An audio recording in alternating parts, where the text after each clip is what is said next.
Thank you, Mr. Chairman, and I would note to the senator from Minnesota talking about Texas and Minnesota rivalries that it appears likely now, or at least a good chance, that starting this weekend, the Houston Rockets will be facing the Minnesota Timberwolves in the NBA playoffs. And We hope that's true, yes. well, y'all are, but that perhaps we may have a side wager on the outcome if that ends up being the pairing. Good afternoon, gentlemen. Welcome. Thank you for being here. As you guys know, on the tax reform bill, because it was passed on reconciliation, some elements of it are scheduled to expire, notably the individual tax cuts and the expensing provisions.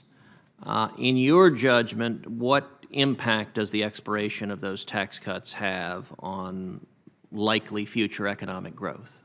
And how would those projections be different if those elements of the tax cut were permanent instead?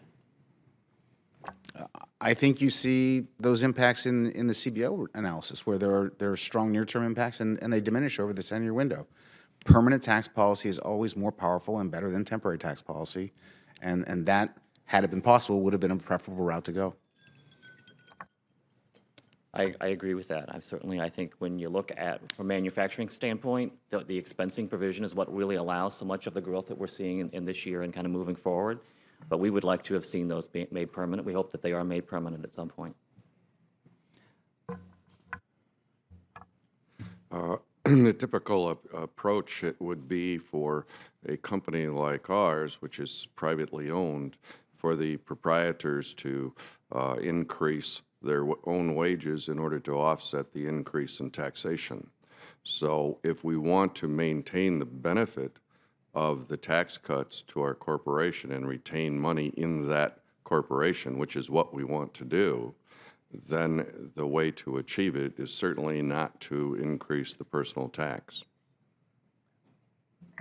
Senator Cruz, I think making the investment incentives permanent would make them more effective. However, it should be paid for. It shouldn't be just run up on the credit card of the nation. And I disagree a little bit with your point about reconciliation requiring that. I think that it was basically a statement of priorities, that you said you had $1.5 trillion and you spend X on corporate stuff, Y on individual stuff, and the Y only lasts for 7 years. So if Congress in 2018 were to revisit tax reform and make expensing and make the individual tax cuts permanent, what would you expect the impact to be in terms of economic growth and jobs going forward? I think in and of itself it would be beneficial. Probably not large in the near term, but you'd get better out-year projections. I think it would be even better if those were paired with reforms to the mandatory spending program so that you didn't increase the deficit. That would be the strongest economic impact. Manufacturers are very long-term in their thinking. They're looking about investments that are going to be paying out many years down the line. And so I think that I agree with Doug. I think you're going to see, especially in those outlying years, you're going to see some really positive impacts from that.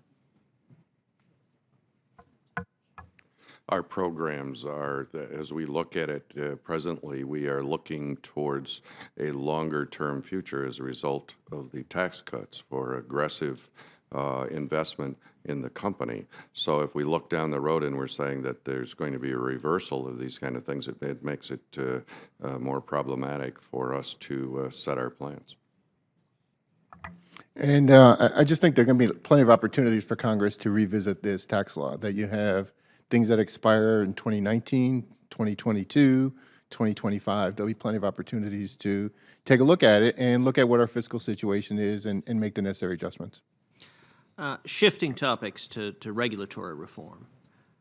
If Congress were to pass structural regulatory reform, something like the REINS Act, which provides that any economic regulation that imposes over $100 million of cost on the economy can't go into effect without an affirmative up-down vote from Congress. What would each of you expect to be the impact on the economy, on economic growth and jobs if the REINS Act were enacted? As I said it in my opening remarks, the burden of regulation of over $100 billion a year for 8 years, I think, had been an important impact on the economy, and to have a statutory check on that would be an enormous benefit. I wish we had better sort of empirical estimates for the research literature. We don't, but it is certainly directionally an important thing to do. So manufacturers certainly are responding to the changed environment and recognizing that the rulemaking process is different. The two in, two out for whatever one coming in, I think is a completely different ballgame. And certainly I think they would react very favorably to continued changes in the positive direction for regulations. I don't know enough about the RAINS Act to have a well-formed opinion on that, so I think I'll pass. Very good. Thank you, gentlemen.